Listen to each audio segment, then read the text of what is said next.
¿cómo has visto tú todos estos procesos de los últimos años que se han ventilado en los medios y como que se ha ridiculizado en muchas ocasiones la justicia? Claro. Y como que se ha visto como que si fuera esto una comedia o un cine. ¿Qué opinión te merece esa parte? La abogacía, ahora la gente lo ve como una manera de conseguir casos grandes para hacerse del gran dinero y a veces no aplicar justicia, sino lo económico. A veces se defiende lo indefendible en la justicia. A sobrepensar, a situaciones que a veces hice, digamos, defensas que sostuve en los tribunales, o sea, que la hice mal o la hice bien. Entonces a veces sobrepienso eso, pero yo creo que todo ocurre por algo. Te instigan, coño, Roberto, vámonos, toma unos tragos, ven, y tú, de que para tu casa, de que los hijos, que la comunidad, claro, que un fin de semana de convivencia. Claro. Sí, tú sabes que en el trabajo me pasa muy poco, porque el tema aquí es que como yo tengo a mi cargo muchos abogados juniors, los abogados juniors no se atreven a decírmelo. Pero...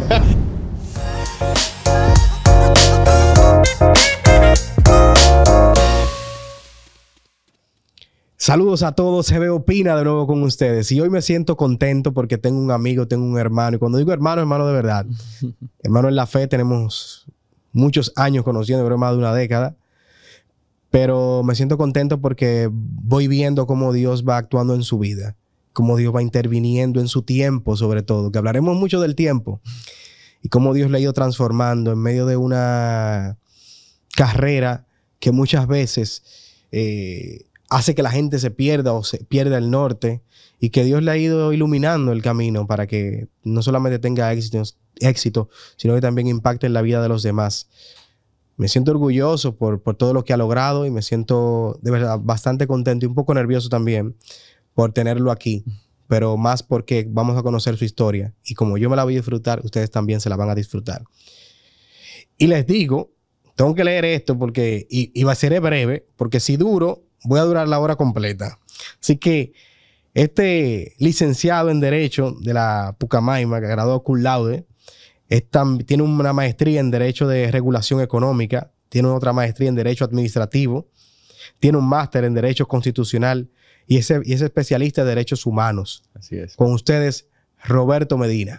Muchas gracias, Gregorio. Súper contento de estar en tu programa y sobre todo emocionado porque, como te comentaba fuera del aire, yo creo que esta es la primera entrevista, creo no, es así, es la primera entrevista a la cual ya asisto y el tema principal no es el derecho o no es el análisis jurídico de una circunstancia, sino que es un espacio para hacer reflexiones personales que mayormente yo no externalizo, pero que son importantes. Entonces, realmente, de forma muy sincera, te agradezco la invitación y sobre todo la oportunidad que me otorgas de compartir contigo algunas experiencias. No, gracias a ti. Y lo decía así, es un reto, me decía el sábado cuando nos vimos. Es un reto para mí.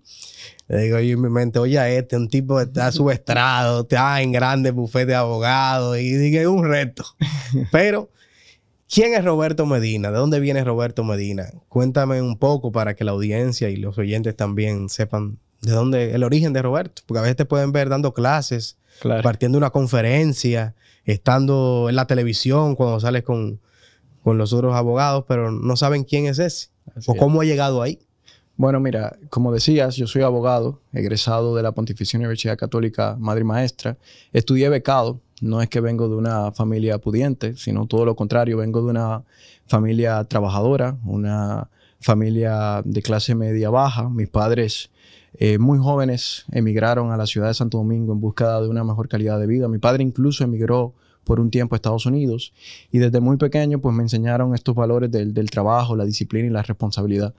Estoy especializado en Derecho Administrativo y Derecho Constitucional. Como decías, tengo 3 maestrías ya y estoy finalizando mi doctorado, sí, que espero, con Dios, terminarlo ya el próximo año. Soy el segundo de 3 hermanos y estoy felizmente casado con 2 hermosas princesas, una de 2 años y otra de 7 años, que son mis porqués, mis razones de vida, ¿verdad? Y bueno, tengo 11 años de ejercicio ya profesional en derecho público, que es básicamente todo lo que tiene que ver con la regulación de las actividades del Estado y sus relaciones con las personas. Digamos que es un breve perfil, una breve introducción sobre mí. ¿Y cómo era ese Roberto de niño, de adolescente, Bueno, ya no tenía esa gran formación, sino que todo era un desarrollo. Era inquieto, era tímido, era acomplejado. ¿Cómo era ese Roberto a medida que va pasando el tiempo en su vida personal? Bueno, mira, yo siempre fui muy inquieto, es la verdad.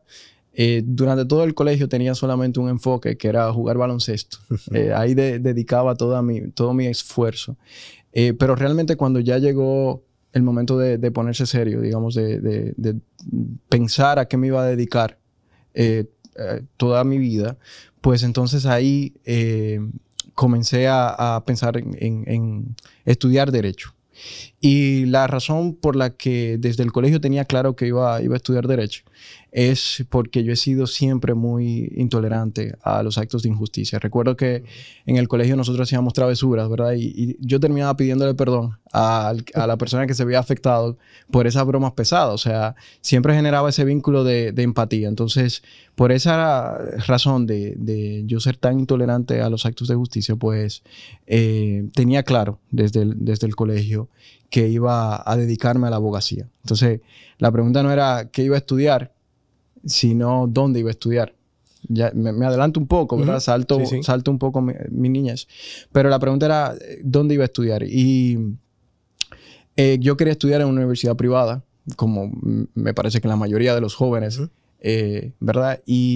Pero mis padres no me podían costear esa universidad. Entonces, ahí aprendí en ese momento mi primera lección de vida. Disculpa que te interrumpa, la mayoría quiere estudiar en universidad privada porque, y eso es un comentario mío, que a veces se complica en la pública. Claro. Claro, por una cuestión incluso hasta de tiempo. Es una cuestión de tiempo, porque tú sabes que en una universidad privada tú vas a tener una buena formación académica y además tú vas a poder terminar el pensum dentro del periodo que tú te propones. Entonces, digamos, por eso hago el comentario de eso, digamos, de esa intención. Además de que evidentemente yo estaba buscando un pensum que sea bastante bueno y yo entendía en ese momento, muy joven, que la Pucamaima lo tenía.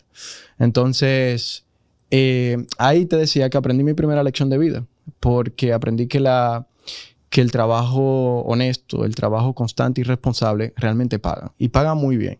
Y lo aprendí porque mi madre trabajó por más de 30 años en una empresa. Y durante ese tiempo se gestó una relación muy bonita de amistad con los dueños de la empresa.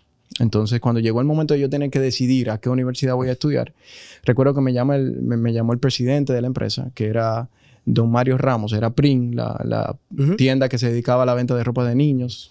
Y me llama y me dice, mira, tú vas a estudiar en la universidad que tú quieras. Lo único que tú tienes que hacer es mantenerme un índice académico de 3.0. Para mí eso fue la mejor noticia que hasta ese momento me habían dado, porque yo no era mal estudiante en el colegio, pero no era un estudiante meritorio. O sea, todo mi enfoque en el colegio estaba destinado al baloncesto. Entonces, como tú te puedes imaginar, era mi pasión, que sigue siéndola todavía. Pero bueno, cuando me dice eso, pues me pongo contento, pues yo no era merecedor de esa beca académica. Ahí todavía yo no tenía la conciencia de que, digamos, de que eso podía ser una gracia divina, o sea, que eso podía venir de Dios. No lo veía así en ese momento, pero realmente fue una lección. Como, digamos, por ese trabajo constante y honesto de mi madre, pues yo pude, de una forma u otra, estudiar en la universidad que quería. Y además eso de haberme planteado la necesidad de mantener un índice me ayudó a ser disciplinado en la universidad. O sea, tuve que mantener el índice, tuve que ser aplicado. Y lo cual no fue una tarea sencilla, Gregorio, porque yo trabajaba y estudiaba. Como era tan inquieto, yo solamente no trabajé el primer año, que fue el año de ciclo básico. Sí. Por recomendación de mis padres. Me dijeron, mira, tú vas a entrar a la universidad, es una vibra diferente, como date tiempo para tú poder cogerle el piso a la universidad. Pero luego, en el segundo año, ya entré a trabajar como paralegal en una oficina de abogado. Okay. Entraba a las 8:30 de la mañana y salía a las 3 de la tarde. ¿En cuál, si se puede decir? Sí, trabajaba en Guzmán Ariza. Okay. Ahí duré 3 años siendo paralegal. O sea, los 3 años restantes de la universidad estuve ahí siendo paralegal. Entonces, yo vivía en la zona oriental. Entonces, como tú entenderás, tenía que levantarme a las 5 de la mañana para poder cruzar a tiempo y estar en la oficina. Y salía a las 3 de la tarde y tenía clase a las 4 de la tarde. O sea, que era todo rápido, siempre fue corriendo. Y luego que entraba a clase, tenía clase hasta las 10 de la noche. Luego salía de la universidad, me iba a la casa a estudiar. hasta las 12, 1 de la mañana para luego levantarme temprano al otro día. Bueno, y la misma rutina. Recuerdo que un día, y te lo comparto porque para mí eso fue muy especial, un día salí de la universidad sumamente exhausto y ya con deseo o de renunciar al trabajo o de dejar la universidad incluso. Y me detengo en un semáforo y veo a mi mano derecha y veo una onza. Y veo la onza repleta de gente. Entonces ahí eso fue, digamos, una segunda lección para mí. Porque yo reflexioné y dije, mira, yo me estoy quejando, pero por lo menos yo tengo mi propio vehículo. O sea, esta gente que también salen del trabajo, que también salen de la universidad, que también se levantan a las 5, también tienen que coger toda la desidia de un transporte público. Entonces ahí aprendí, digamos, a ser agradecido. O sea, y a partir de ese momento dejé de quejarme y como que comencé a seguir poniéndole ganas a todo lo que estaba haciendo, porque la verdad que a veces uno entiende que está mal, pero siempre hay personas que están peor. Entonces hay que ser agradecido con todos, con todo lo que Dios nos da. Entonces, nada, en la universidad también fui bastante, no solamente disciplinado, sino también inquieto, en el sentido de que yo no solamente iba a hacer lo curricular.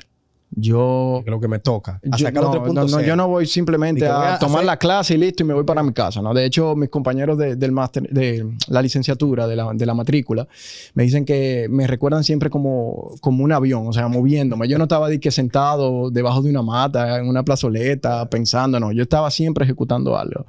Entonces, en la universidad formé parte del Comité de Estudiantes de Derecho, fui secretario general, asumí como coordinador electoral de la comisión electoral que se encargaba de seleccionar a los miembros del Comité de Estudiantes de Derecho. Participé en muchas competencias litigiosas, que es lo que nosotros conocemos como moot court, los famosos moot court, que son como prácticas que se dan, prácticas judiciales. Y también participé en muchas competencias monográficas. De hecho, la primera competencia monográfica que lanzó el Tribunal Constitucional al inicio del 2013, yo participé y quedé en tercer lugar. Y resulta que ese trabajo que yo utilicé para el concurso fue luego lo que también utilicé para poder aplicar a la oficina que estoy ahora. O sea, porque digamos que todo se va enlazando, ¿verdad? Entonces, ese Jorge Prats. Exactamente. Yo trabajo actualmente... Que se me adelantaste esa pregunta. Ya tendrás que contestármela. Porque tenía más adelante preguntarte que cómo se dieron las condiciones para tú entrar a este prestigioso que cualquier abogado del país quisiera pertenecer. Claro, mira, yo antes decía que eran coincidencias, pero yo creo que son diosidencias realmente, porque cuando ya yo estaba terminando la licenciatura, claro, me tocó tener las conversaciones serias de adultos. Entonces, ahí ya me senté con el encargado de Guzmán Ariza Santo Domingo y le planteé la necesidad de fijarme como abogado o de yo buscar otro lugar. Ellos estuvieron abiertos, siempre tuvimos una muy buena relación laboral. Ellos estuvieron abiertos a fijarme, pero no en base a las condiciones que yo estaba buscando. Entonces, comencé a buscar, imprimí como 7 currículums, recuerdo, y fui a llevarlo a varias oficinas. En ese momento yo me dedicaba, o lo que hacía como para alegar era derecho privado, no era derecho público. Era todo lo que tiene que ver con empresas, contratos civiles, cosas de esas. Entonces, comienzo a regar currículum y voy a la torre, donde está la oficina la oficina en la cual trabajo ahora. Y yo fui a llevársela a otra oficina. Pero resulta que esa oficina ya no estaba en la torre y cuando bajé, que ya me iba, pues ahí pensé de que bueno, pero recordé que mi profesor, que era Eduardo Jorge Prats, que me había dado clase, trabajaba ahí en la oficina y dije, bueno, no pierdo nada con llevar este currículum porque lo voy a perder. O sea, lo tengo ahí. Entonces déjame hacer el intento. Pero yo nunca pensé que efectivamente yo iba a poder ingresar. Llevo el currículum y recuerdo que lo recibe su esposa y su esposa fue que evaluó mi perfil. Y le dice a él, mira, tú tienes que entrevistarlo. Mayormente allá en la oficina se entra por mérito. Y mayormente el licenciado pone el ojo en aquellas personas que él entiende que son trascendentes, ¿verdad? Yo en ese momento no era tan trascendente, ¿verdad? Entonces... solamente había tenido una experiencia, que era el de... Claro, o sea, simplemente era para legal, no había sido abogado, no tenía maestrías, o sea, apenas estaba terminando mi licenciatura, pero todavía ni siquiera me había formalmente graduado. Y solamente trabajando en legal en asuntos civiles, exacto. Entonces, su esposa pues siempre me lo recuerda. Vio mi currículum y le dijo, mira, este muchacho tiene que entrevistarlo, míralo. Entonces ahí él me entrevistó, me preguntó sobre el trabajo que había utilizado para la competencia del Tribunal Constitucional y me contrató. Y bueno, y ahí ya tengo 11 años y para mí ha sido una escuela. O sea, ahí he aprendido, digamos, la mayor cantidad de formación académica y profesional que tengo, aparte de mis estudios universitarios, pues le he obtenido de esa universidad. Y en ese proceso, inquieto, un patín para aquí, un patín para allá dentro de la universidad, ¿no llega un momento en que uno dice, te llevo por la cabeza y dice, cónchale, voy muy rápido, o no puedo, o tengo muchas materias? Porque llega un momento en que uno se siente como agobiado. No sé si te, claro. No sé si te pasó. Sí, sí, me pasó en varias ocasiones. Pero digamos que luego de esa anécdota que te hice, de lo que me pasó con el transporte público, o sea, a partir de ahí yo dije, mira, yo no me voy a quejar. Yo voy a hacer lo que tengo que hacer. Y efectivamente yo sabía que si yo me quería destacar, si yo quería avanzar, o si yo quería, digamos, ir más allá de lo normal, yo tenía que hacer lo anormal. O sea, yo tenía que, digamos, dar el máximo. Entonces, por eso siempre, digamos, me mantuve ocupado. Y eso al final me ayudó. Me trajo problemas después, lo podemos hablar con más calma. Sí. Me trajo problemas después, pero también me ayudó a, digamos, equilibrar y a poder asumir la presión. Entonces, incluso entrando a Jorge Prats, inmediatamente inicié mi primera maestría. Inscribí mi primera maestría, que no me había graduado, no tenía el título, pero como era en la misma universidad, ellos me aceptaron sin haber tenido todavía el título formal. Y ahí inició la primera maestría, que bueno, que la finalicé luego de 2 años después. Sí. Y en ese proceso de juventud, adolescencia, entre la universidad y adultez, trabajando y esto, ¿a qué edad entras tú a la comunidad, a la iglesia? ¿Cómo te encuentras tú con la iglesia? Claro, mira, yo siempre me río porque Dios utilizó como instrumento a mi mamá, justamente para eso. Yo, digamos, tenía una religión natural, hereditaria. O sea, nosotros íbamos los domingos a misa, y estudié en un colegio católico. Entonces, también me fomentaron los sacramentos. O sea, pero yo me bauticé... ¿En cuál colegio? En Cardenal Sánchez, en Santo Domingo Este. Yo me bauticé creo que fueron a los 11, 12 años. O sea, fue grande ya. Entonces, yo tenía esa religión natural. Un día mi mamá va a la iglesia, recibe una catequesis y la catequesis terminaban con una convivencia.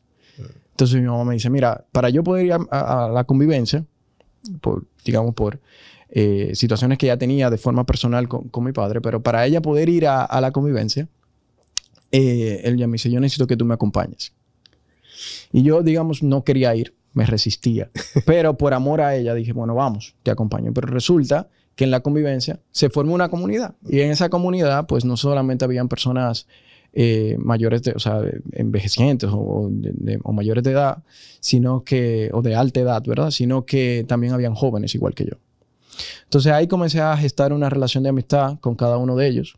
Y ahí conocí a Melina, que es mi esposa actualmente. Entonces yo siempre digo, Dios utilizó a mi madre para entrarme y ahora utiliza a mi esposa para mantenerme. O sea, digamos que ahí conocí a mi esposa. Tuvimos un noviazgo de 8 años, realmente mayormente basado en el respeto. O sea, lo asumimos con bastante seriedad. Fue un noviazgo casto. Y digamos que estábamos con la visión de el matrimonio. O sea, de realmente vamos a hacer este noviazgo bien para nosotros poder obtener o poder asumir el matrimonio como sacramento. A propósito que mencionas la castidad, es importante. ¿Cómo darías tú tu experiencia ya ahora con unos cuantos años de casado? Que a veces la gente tiene miedo de aplicar la castidad. Los jóvenes de una generación, de nuestra generación también, ven como la castidad como que hay que experimentar primero, hay que mudarse primero, no hay que cuánto, un sinfín de cosas. Pero desde tu experiencia, ¿qué le puedes decir cómo te ha ido después de vivir la castidad en el matrimonio? Claro, mira, realmente es difícil.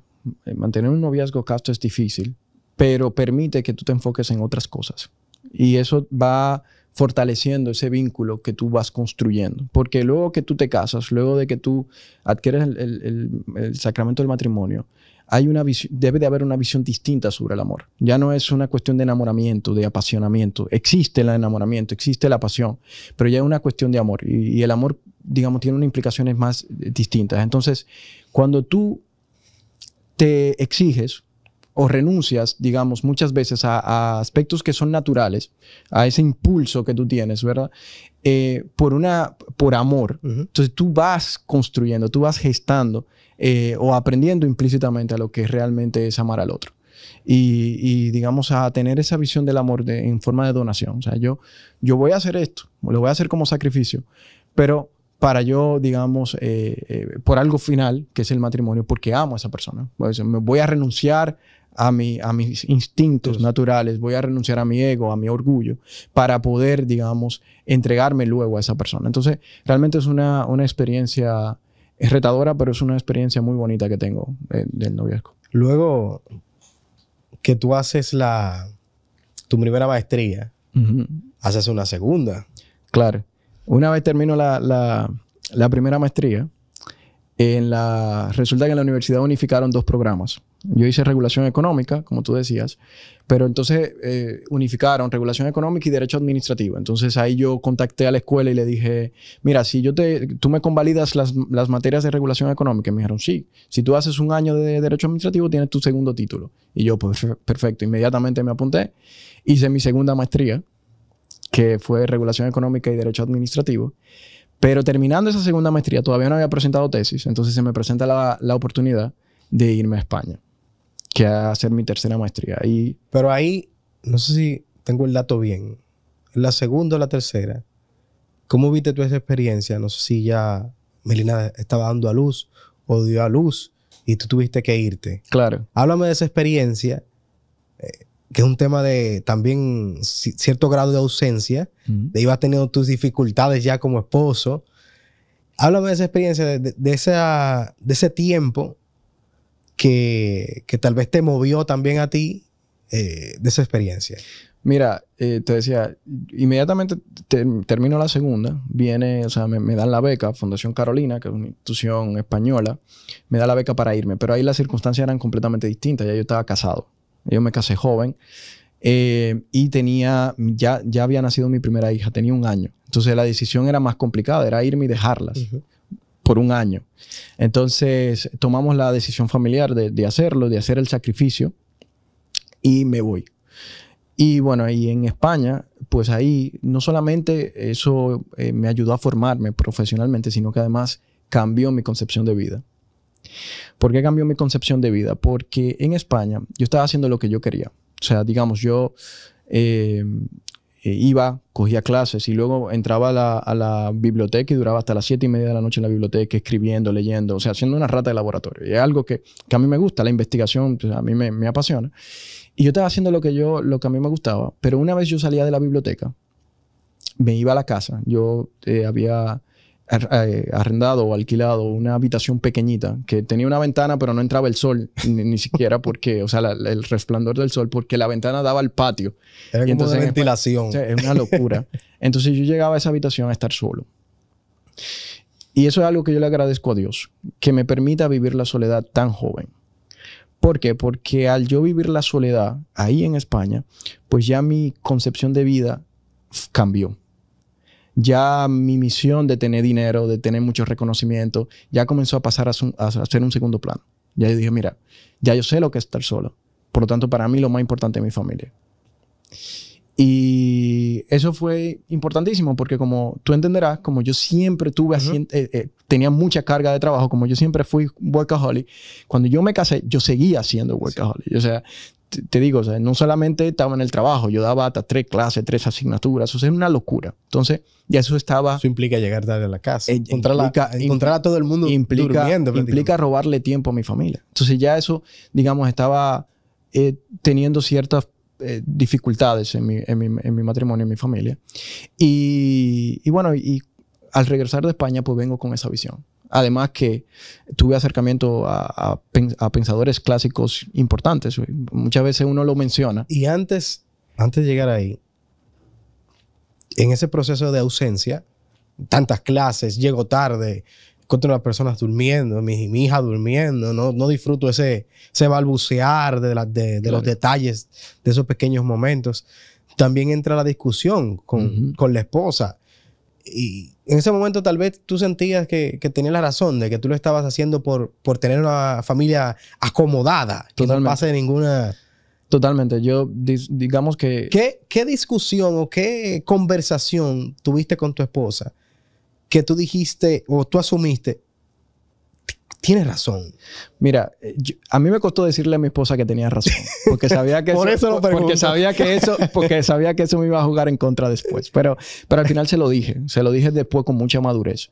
O sea, yo no me daba cuenta que yo estaba siendo un padre ausente. Yo no me estaba dando cuenta que estaba siendo un esposo ausente. Dentro de mi cosmovisión, ¿verdad? Mi idea era que yo estaba trabajando y estaba proveyendo. Entonces, claro, y así lo estaba haciendo, pero ¿a costa de qué? ¿Me entiendes? O sea, a costa de poner en riesgo mi matrimonio. Entonces, hay un momento en el que yo comienzo a... no porque ya me había dado del todo cuenta, sino que yo comienzo a decir, mira, si yo bajo, si yo quito el pie del acelerador, no va a pasar nada. Entonces, comienzo a desacelerar. Comienzo a dejar de coger tantas cosas. Comienzo a aprender a decir que no, que me costó. Sí. Si no, mira, lamentablemente no voy a ir a esa charla, no voy a ir a esa clase, no voy a hacer esto. Y comienzo entonces a conversar con mi esposa. A decirle, mira, esto es lo principal. O sea, yo tengo este trabajo, que es mi profesión, y mi pasión, que es la docencia. Entonces, llegamos a acuerdos. Yo dije, mira, yo voy a asumir 1 o 2 asignaturas. Y con el tiempo fui recortando. Entonces, hicimos un acuerdo verbal ahí. Y luego, entonces, todo lo que aparecía, yo siempre lo consensuaba con ella. Entonces, le decía, mira, entró esto. Es importante. Esto tiene tal implicación. ¿Tú estás de acuerdo? Sí, estoy de acuerdo. Ok, vamos a darle. Entonces, ya comenzamos a trabajar en equipo. Y cuando dices que no está de acuerdo, no lo tomo. Y no lo hago. Y el resultado después, que uno, en el momento, porque a veces uno en el momento, cuando las esposas le dicen que no está de acuerdo a uno en su ego, claro, tiene un escudo dentro de sí, dice, oye, ahora, ¿cómo que no? Y uno siente que puede, pero después, un poquito más adelante, nos damos cuenta también que era válido ese no. Totalmente. O sea, por eso te decía que muchas... Me tomó tiempo decirle que tenía razón, pero luego lo hice. O sea, luego de yo evaluar de que mi ausencia en algunas actividades académicas y profesionales no era determinante como yo lo había pensado, yo me di cuenta que yo estaba pasando más tiempo con mi familia. Y pudiera también pasar, Roberto, que también asistir a esas actividades pudiera ser también para llegar el ego de uno. Sí, totalmente. Totalmente. Entonces... por eso te decía, digamos que eso es algo que aprendí en la iglesia, ¿verdad? Ese amor en la dimensión de la cruz. O sea, un amor basado en la donación completa. De yo decir, mira, quizás yo creo que estoy bien, pero yo no lo voy a hacer por mi matrimonio. Entonces, dar ese paso realmente hizo que nosotros sanáramos muchas heridas que se fueron generando, que se fueron gestando con el tiempo. Porque nosotros, como tuvimos un noviazgo tan joven, digamos que tuvimos que ir madurando nuestra relación. Entonces las cosas se iban presentando, ¿no? El Roberto que ella conoció cuando yo estaba en el colegio no es el Roberto ahora, ¿me entiendes? No es la misma carga de trabajo, etcétera. Entonces, más responsabilidades, etcétera. Entonces fuimos madurando y eso, o sea, yo reconocer eso y hacerme incluso a veces violencia, en el sentido de la violencia de renunciar a mi ego, a mi orgullo, pues generó que nosotros sanáramos muchas cosas y que nuestra relación mejorara muchísimo. Y en ese tiempo también de ausencia, no solamente en la casa, también había ausencia en la comunidad, en la iglesia. Sí. Sí. ¿Cómo entonces tú también, alejándote un poco del Señor, pues no solamente eras de la casa, claro, sino que el Señor iba pasando también a un segundo plano? Claro. Porque así mismo como tú llegabas a la casa, no te daba tiempo a llegar a la comunidad, a vivir la palabra. Claro, mira, yo tengo 2 momentos, yo podría decir, importantes en mi formación religiosa. O sea, primero, te decía, cuando entré a la iglesia, yo entré por pura inercia. Por pura inercia. Estaba ahí, luego se gestó la relación de amistad con mis hermanos de comunidad, que ahora es mi familia. O sea, los padrinos de mis hijas están ahí, a quienes yo llamo cuando necesito un consejo. son a ellos. O sea, son más que mi familia. Y que muchos me suministraron datos, que tengo aquí. Bueno, entonces, cuando, digamos, pero todavía en ese momento, cuando entro, todavía era una relación de amistad, éramos amigos, la pasamos muy chévere, pero todavía no tenía... Era artificial. No había identificado el amor y la misericordia de Dios en mi historia. O sea, no había visto a Dios. Y muchas veces, esto es importante porque muchas veces nosotros esperamos que Dios baje en una nube, así como súper fantástico. Pero Dios se va manifestando con hechos pequeños y concretos en nuestra vida. En mi caso, fueron dos cosas. Uno, vinculado con mi matrimonio, por eso te lo menciono. Y otro, con la relación de mi padre. La relación con mi papá no era muy buena. Yo le hice por muchísimo tiempo mucho juicio. Y eso me llevó incluso en un momento a odiarlo. Entonces, en la iglesia aprendí a justificarlo. A justificarlo en el buen sentido. O sea, saber que él era un resultado de su historia, de lo que él había vivido. Y de que realmente para él yo era muy importante. Entonces, eso me llevó a pedirle perdón, digamos, a aceptar que yo estaba equivocado. Y, Gregorio, te digo, o sea, mi relación con mi papá cambió al 100%. Y para mí eso es un hito importantísimo en mi vida. Muchas veces yo le digo a compañeros, amigos ateos que yo tengo, y le digo, mira, yo no te puedo citar un verso de la Biblia ahora, yo te puedo decir concretamente dónde yo he visto a Dios. Y ahí en la relación de mi papá yo he visto a Dios. Porque... O sea, yo puedo hoy decirte públicamente que yo amo y adoro a mi papá. Y eso yo no lo hubiese podido hacer 20 años atrás. ¿Entiendes? Yo no lo hubiese podido hacer si no hubiese tenido ese acercamiento, digamos, con Dios en la iglesia. Entonces, eso fue uno de los acontecimientos, yo te digo, que marcó esa madurez en mi fe. El segundo fue con mi matrimonio. Justamente... Entre todo ese trayecto de nosotros, digamos, ir adaptándonos, sí, etcétera, la iglesia me regaló una visión del matrimonio completamente distinta. Y eso justamente fue lo que me permitió, digamos, renunciar a muchas veces a mi orgullo, a mi ego. O sea, yo poder decir a Melina, cuando me diga, mira, yo no quiero que tú este diplomado, esta clase, pues yo necesito que tú estés aquí presente hoy. Poder decirle, mira, está bien, me voy a quedar. O sea, eso solamente yo lo pude haber hecho por la visión del matrimonio que yo tengo. O sea, de ese amor incondicional. Un amor basado en la donación, en la entrega total. O sea, mi misión en mi matrimonio es que mi esposa sea feliz. O sea, y la felicidad no depende de que siempre esté contenta, ¿verdad? Sino que, digamos, que ella pueda desarrollarse con cada una de sus virtudes. Entonces, esos, digamos, que fueron dos hitos importantes en mi vida y sobre todo en mi formación religiosa. Sí. Roberto, en tu vida como abogado constitucionalista, ¿cuáles valores cristianos has tenido presente en ese ejercicio? Porque a veces hay mucha distorsión o a veces chocan las ideas. Claro. Mira, tú me preguntabas que justamente cómo yo fui conciliando mi religión con mi preparación, ¿verdad? Y resulta que cuando yo llegué de España, yo tuve un conflicto interno porque mi pensamiento, mi ideología no coincidía con mi religión. Entonces yo me sentía como un poco hipócrita con muchos temas, ¿entiendes? Entonces, como te decía, eso me llevó a necesariamente entrar en un proceso de profundización no solamente con personas que yo estimo mucho. Por ejemplo, bueno, ahí tenemos el padre Frank, que sí, yo considero que es mi guía espiritual. O sea, yo tuve muchas sesiones con él, o sea, nos sentamos a hablar.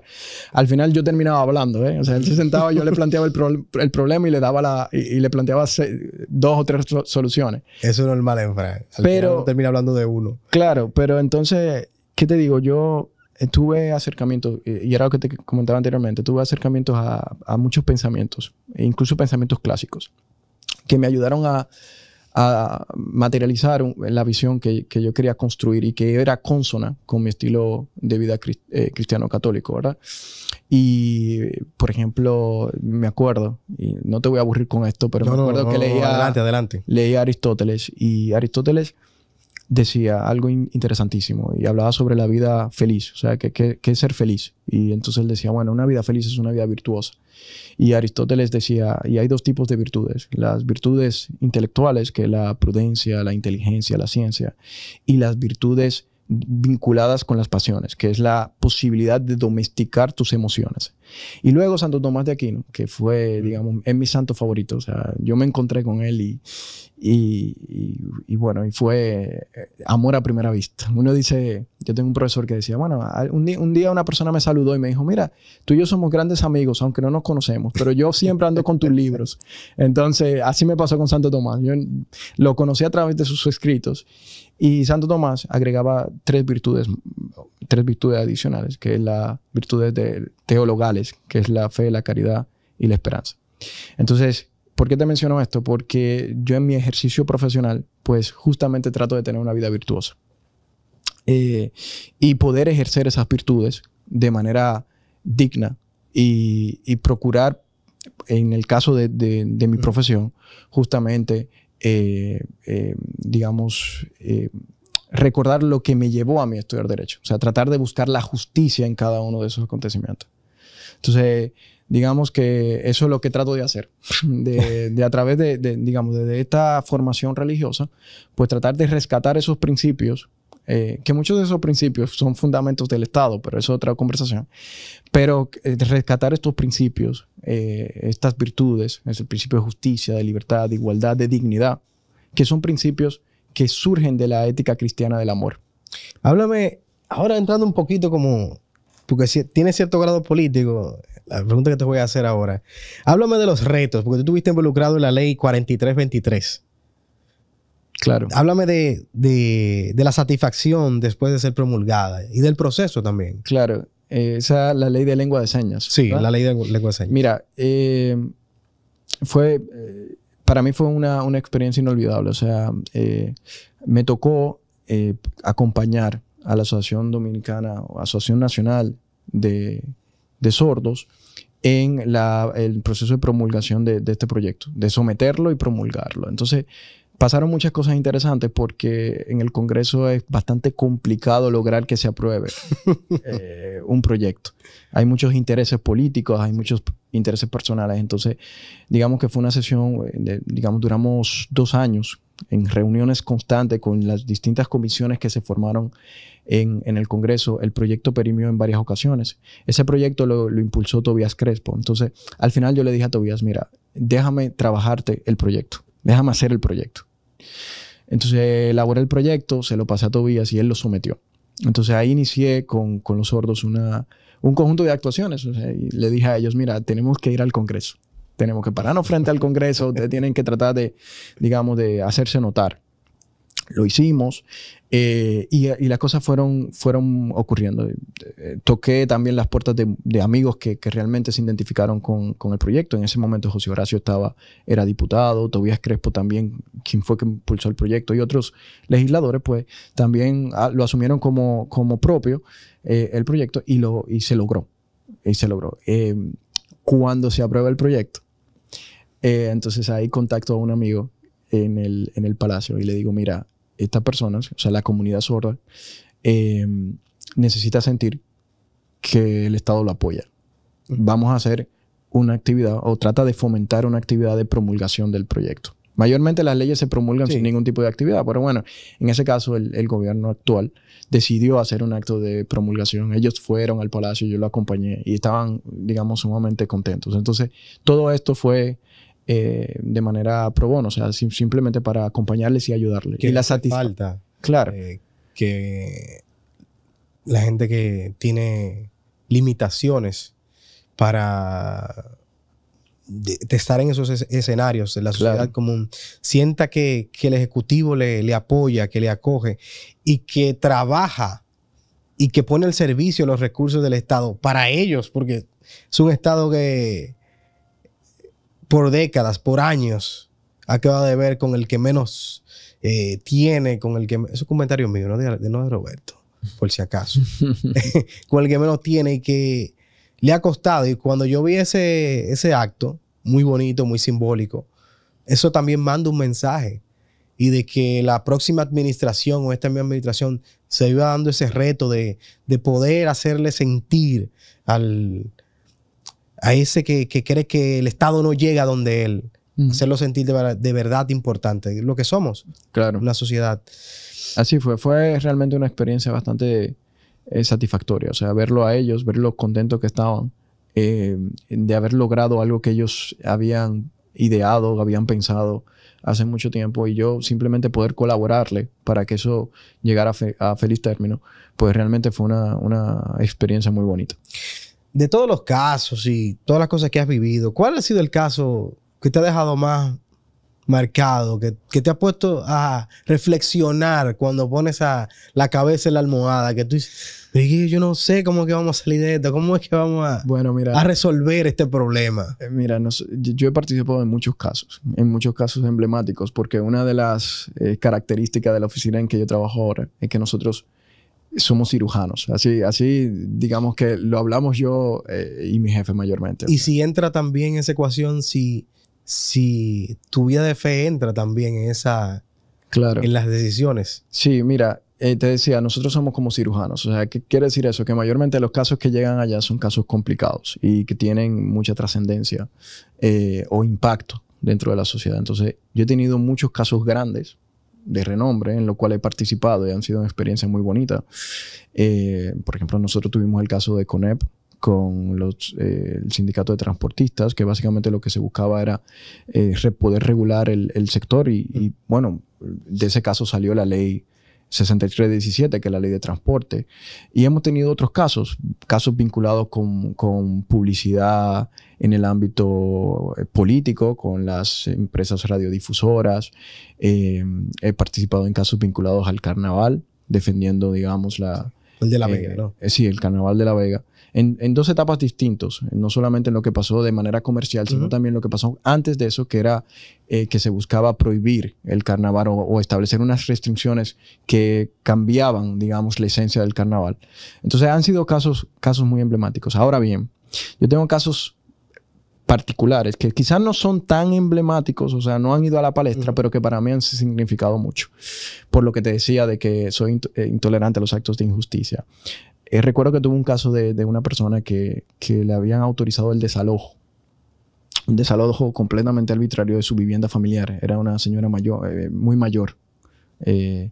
Entonces, la iban a desalojar a ella y a su esposo. Entonces, yo lograr, digamos, parar ese desalojo, para mí fue muy, muy satisfactorio. O sea, ver la cara de ella de alegría, de tranquilidad, eso me conmovió. He tenido casos interesantes, o casos, por ejemplo, en los cuales se han hecho imputaciones penales de manera arbitraria, sin ningún tipo de fundamento, y lograr, por ejemplo, una sentencia de descargo de esa persona y escuchar a esa persona decirme, mira, tengo 13 años que no he dormido bien, pero a partir de esta sentencia puedo tener un sueño profundo. O sea, son cosas que realmente me llenan de orgullo. ¿Es justa la justicia dominicana?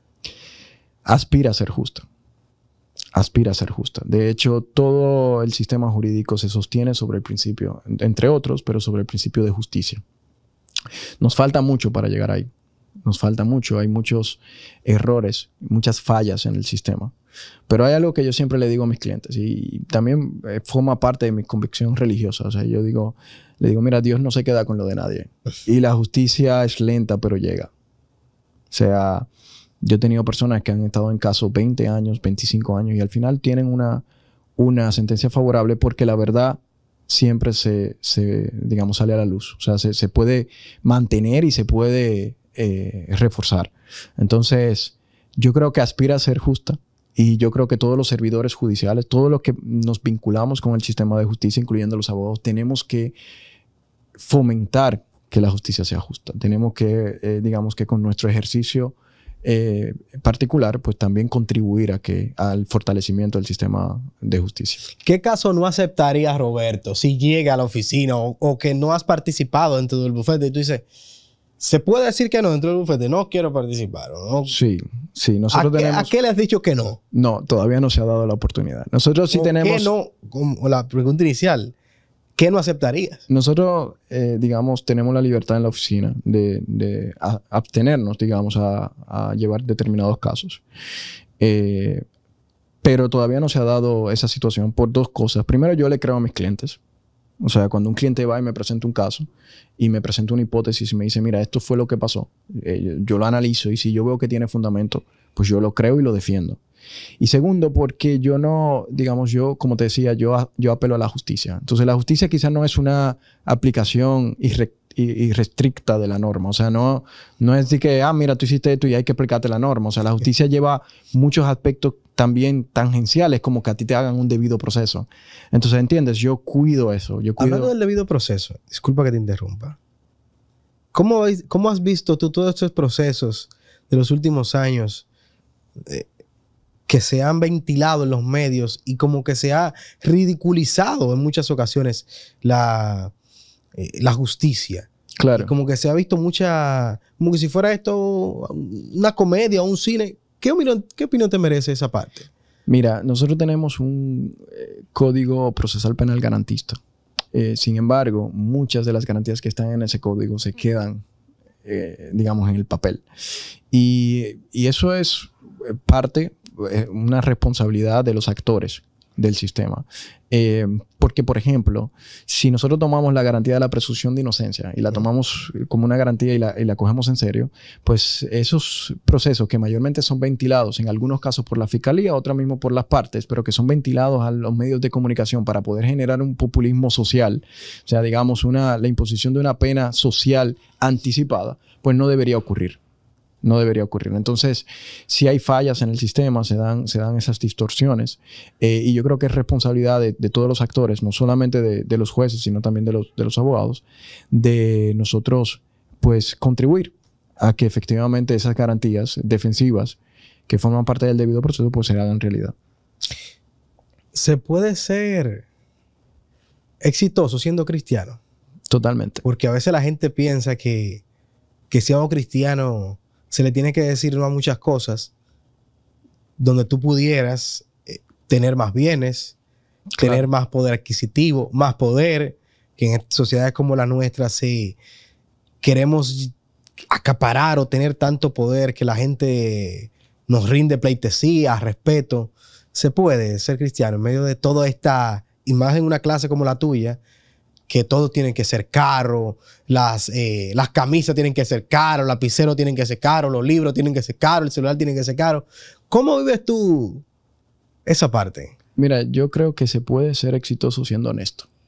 Voy a sacar el cristianismo, voy a sacar la religión, voy a hacer un poco aquí como Santo Tomás, que justificó la existencia de Dios no como Ockham y Escoto, que decía que Dios existía porque sí, sino que trata de racionalizar la fe. Y yo trato siempre de racionalizar la fe. Se puede ser exitoso siendo honesto. Se puede ser exitoso haciendo una práctica de la abogacía ética.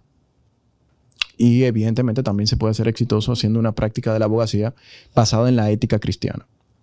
Porque la ética cristiana se basa en el amor.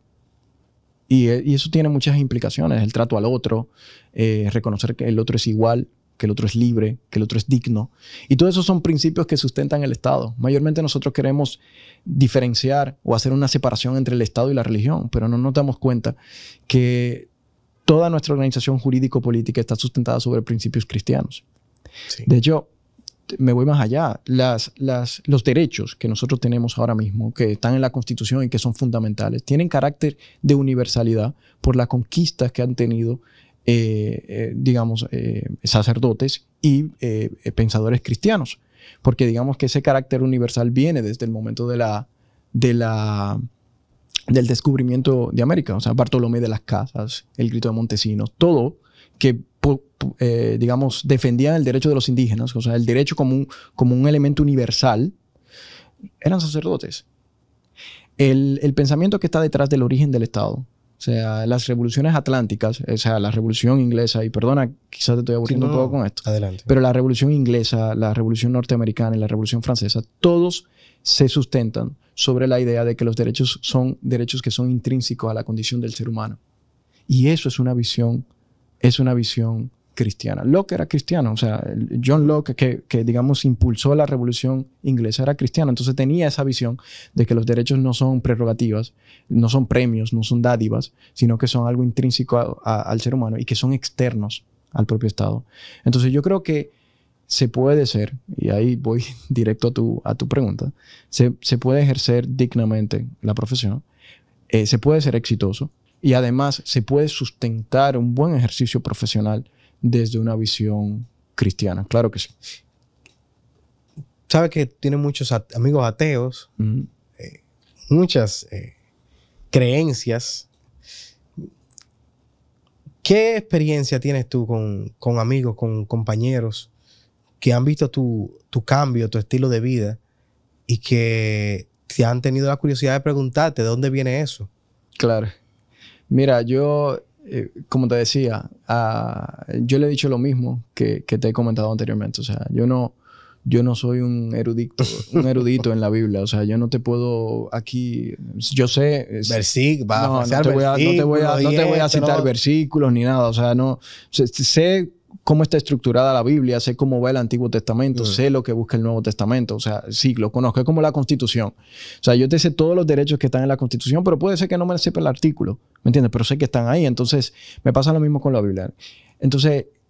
que yo mayormente a ese tipo de persona pues le digo, yo trato de reflejarle o de mostrarle lo que Dios ha hecho en mi vida, que ese es mi testimonio. O sea, la razón por la cual yo creo en Dios no es porque hoy en día yo heredé la religión o porque simplemente yo creo a ciegas, sino porque yo he visto a Dios en mi historia. Y cuando tú estás bien, muy bien, bonito eso, Roberto, pero cuando se acaba la jornada laboral, que todo el mundo agarra, vamos para tal sitio, yo voy para acá, tú vienes para acá, y Roberto dice, yo me voy para mi casa. No hay un momento en que te instigan, coño, Roberto, vámonos, toma unos tragos, ven, y tú, de que para tu casa, de que los hijos, que la comunidad, claro, que un fin de semana de convivencia. Claro. Sí, tú sabes que en el trabajo me pasa muy poco, porque el tema aquí es que como yo tengo a mi cargo muchos abogados juniors, los abogados juniors no se atreven a decírmelo. Pero sí me ha pasado con amigos, o sea, con amigos del colegio, con amigos de infancia, que sí me cuestionaban, o sea, sí me decían, pero viejo, o sea, deja eso, vamos a salir, olvídate de eso. Incluso yo tuve una experiencia de a quién pedirles consejos. A veces tú tienes problemas con tu esposa, o a veces yo tengo problemas con mi esposa, o sea, cuestiones normales que ocurren. Y yo no voy donde cualquiera a preguntarle, porque nadie va a tener una visión del matrimonio como quizá yo la tengo, como la tienen mis hermanos de comunidad. ¿Entiendes? Entonces se da eso, o sea, la persona a veces no entiende esa preferencia.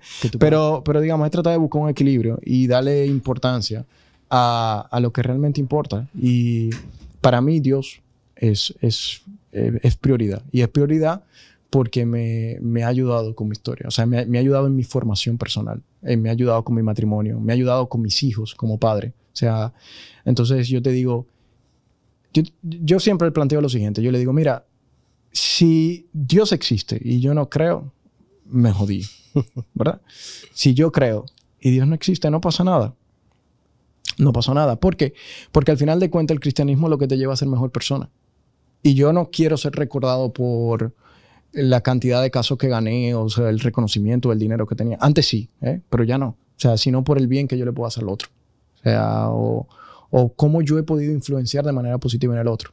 Por eso es lo que también trato de hacer en mis clases, digamos, en la universidad, en mi condición de profesor. Trato de impactar la vida de mis estudiantes de forma positiva. Que puedan ver que realmente se puede. O sea, que se puede tener una vida honesta, que se puede tener un matrimonio joven, que sí se puede tener un matrimonio, que sí se puede ser padre. Y eso es lo que yo trato, digamos, de reflejar. Y para mí eso es prioridad. Por lo tanto, todo lo que me vaya a sacar de ahí, yo trato de evitarlo. ¿Qué crees tú? ¿Crees tú que la abogacía, ahora la gente lo ve como una manera de conseguir casos grandes para hacerse del gran dinero y a veces no aplicar justicia, sino lo económico? A veces se defiende lo indefendible en la justicia. Yo entiendo que sí, pero eso no es por, digamos, no es por la profesión de la abogacía. Es por la concepción de vida que tenga el profesional. Te lo pregunto por lo que te dedicas. Claro, pero es por, digamos, la concepción que se tenga de vida. Hay mucha gente que no lleva una vida virtuosa, diría Aristóteles, sino viciosa. y entiende que la felicidad está en los bienes instrumentales. Entonces se esfuerza tanto por el dinero que están dispuestos a sacrificar todo, incluso su moral, en búsqueda del dinero. Pero resulta que, y eso hay miles de ejemplos de eso, o sea, tú te puedes matar por el dinero y al final te puede llegar la enfermedad. Entonces ya tu felicidad no va a estar en el dinero, sino va a estar en la salud. Entonces uno no puede poner su felicidad en bienes instrumentales, en bienes que son pasajeros, que vienen y van. Y eso es algo que yo he aprendido muy joven. Entonces, eso ha transformado la forma en que yo quiero vivir. Entonces, yo, como te decía, trato de vivir una vida virtuosa y creo que desde la visión profesional uno puede vivir una vida virtuosa. O sea, uno puede decir que no a ciertas cosas y uno puede ejercer una profesión éticamente. Y se puede hacer en la abogacía. O sea, tú puedes ser abogado, tú puedes defender a tu cliente, tú puedes defender el debido procedimiento de tu cliente sin necesidad de incurrir en sobornos, en corrupción. O sea, yo nunca, eso es una enseñanza que se le agradezco al licenciado Eduardo Jorge, quien yo digo que es mi maestro, ¿verdad? Yo siempre digo, yo soy su discípulo, que me lo enseñó. O sea, nosotros no hablamos con jueces. O sea, nosotros no hacemos nuestro trabajo técnico y yo creo que eso se puede hacer. Se puede hacer un ejercicio de tu profesión, en este caso, en mi caso, un ejercicio de la abogacía digno y ético. ¿Qué cosas le han movido a Roberto, yo que prácticamente casi no lo he visto, que le han hecho tirar su lagrimita? ¿Qué cosas que tú te acuerdes de un caso, de algo que tú digas que te ha movido y que te ha hecho mover la sensibilidad de lo técnico, como todos podemos apreciar en la entrevista? Muy técnico, muy esto. Las respuestas siempre son bien estructuradas, no salirme del esquema. Pero ¿qué cosas ha quebrado a Roberto? Que lo han entrado en la vulnerabilidad. Mira, es una pregunta bastante difícil. En mi profesión yo he tenido casos que yo lo he asumido de forma personal. O sea, yo he tenido casos donde sí he visto actos de corrupción. O sea, y veo condenas que son injustas y veo personas que sufren. O sea, yo he tenido clientes que se han enfermado por procesos que se le han seguido siendo inocentes. Entonces, cuando tú te encuentras con esa realidad y tú recibes una sentencia en contra, eso, claro, no me hace llorar, pero sí me afecta moralmente, ¿me entiendes? Y entonces, eso han sido cosas que me han ocurrido. Y bueno, y en mi vida personal, pues he tenido, digamos, mira, no hay nada que saque más de sus cabales a un padre que ver a su hijo enfermo. Entonces, hay situaciones en casa, sí, evidentemente. O sea, una enfermedad, a veces cuando veo a mi hija enferma, cuando veo, digamos, a mi mamá enferma. O sea, son situaciones que también me afectan moralmente, me hacen cuestionarme muchas cosas. O sea. De una manera breve, la comunidad, la iglesia, de manera directa, en tu impacto profesional y personal, ¿qué tanto ha sido de la ayuda? ¿O cómo tú la definirías? Ha sido un instrumento indispensable para lo que yo soy hoy. Y te voy a explicar. Mis hermanos de comunidad son mis hermanos. O sea, son mi familia. Son más que mis hermanos de sangre. Entonces, son personas que me conocen como yo soy. Entonces, a ellos yo le debo mucha estabilidad en mi sacramento del matrimonio. Porque, por ejemplo, cuando he tenido situaciones con Melina y acudo a ellos me presentan la realidad. Me dicen, mira, las cosas no son como tú piensas. Yo te conozco, tú no lo estás haciendo bien. Igual velan, tú sabes, están pendientes de mi fe. De cada vez que tengo una entrevista, pues están ahí, están mirando a ver qué digo, qué hago. Qué digo, qué hago, ¿verdad? O sea, son unos veedores de mi fe. Pero sobre todo, a través de ellos, yo he visto también a Dios. A través de la vida, de sus vidas, de cada uno de ellos. Yo tengo hermanos de comunidad que han tenido vidas muy difíciles. Muy difíciles. Entonces yo le digo, es increíble cómo yo puedo, a través de la vida de ese hermano, pues ver realmente la misericordia de Dios. Entonces, para mí la comunidad es indispensable en mi vida personal y en mi vida profesional. ¿De qué se arrepiente Roberto ¿Y qué cosas volvería a hacer en su vida profesional o en la personal? Te digo algo, yo no me arrepiento de nada. A veces sí te digo, yo soy muy metódico. Tú te has dado cuenta en la entrevista. Sí. Entonces, hay ocasiones que comienzo a pensar demasiado, a sobrepensar, a situaciones que a veces hice, digamos, defensas que sostuve en los tribunales, o sea, que la hice mal o la hice bien. Entonces, a veces sobrepienso eso, pero yo creo que todo ocurre por algo. O sea, y eso es lo que yo he aprendido. O sea, todas las situaciones que a mí se me han presentado, buenas y malas, donde yo he sido luz y quizás no he sido tan luz, han sido para ser la persona que yo soy hoy. Y entonces, cuando tú lo ves así, tú no puedes renegar de las cosas que te han pasado. Por eso yo te digo, yo no me arrepiento de nada porque todo han sido vivencias que me han marcado y que me han ayudado en, digamos, en este trayecto y que espero con Dios que me ayuden también digamos, en el futuro y en los próximos años. Ya en la parte final, ¿qué mensaje le puedo dar, Roberto, a ese joven que estudia Derecho, que quiere ser un gran abogado en cualquiera de las ramas y que tal vez no tiene los recursos? A veces lo ve imposible alcanzar esa meta y que quiere hacerlo honesto, pero la sociedad le restregue en la cara que hacerlo honesto no le va a dejar beneficio. ¿Qué mensaje le puede dar, Roberto? Que yo soy un testigo fiel de que el trabajo honesto paga y que por más circunstancias que se presenten, no, digamos, dejar de seguir avanzando. Hay dos cosas que a mí me han ayudado mucho. Primero, tener metas claras.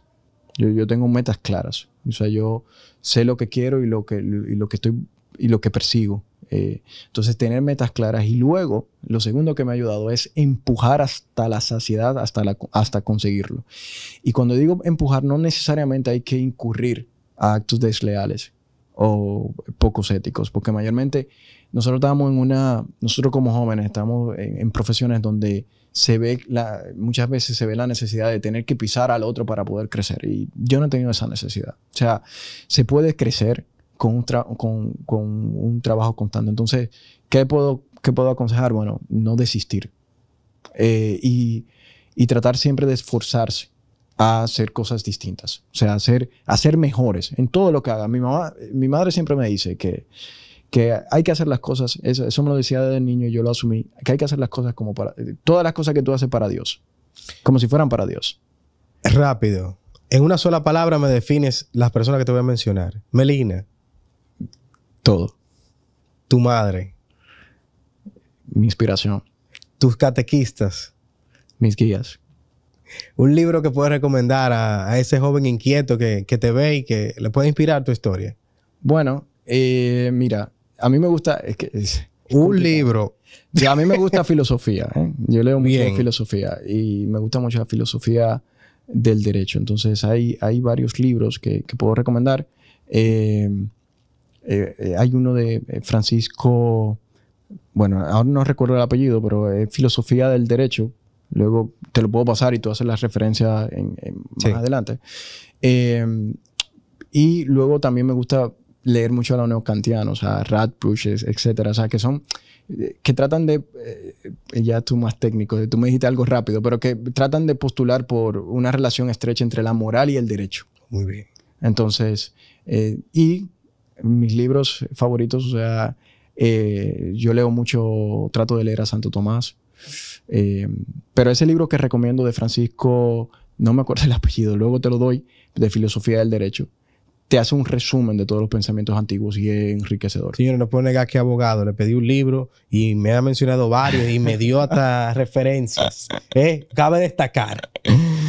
Roberto, gracias por aceptar mi invitación. Me siento muy honrado de tenerte en el programa y me siento orgulloso, no por lo que logras, sino por lo que Dios va haciendo en ti y que se nota que te has sentido amado por el que nos ha amado primero. Así es. Te agradezco por la invitación y de verdad por la experiencia. Es mi primera entrevista, digamos, abriéndome tanto, ¿no? Te lo decía al principio, tenía mucho temor de abrirme así. Pero bueno, creo que es importante y si se toca o si refleja lo que Dios ha hecho en mi vida, pues vale la pena. Y ustedes, gracias por mantener la sintonía. Recuerde suscribirse, darle like, darle a la campanita, que siempre se me olvida. Me dice José Omar que siempre se me olvida. Así que denle a la campanita, suscríbase y comparte esta entrevista. Y nos vemos en una próxima.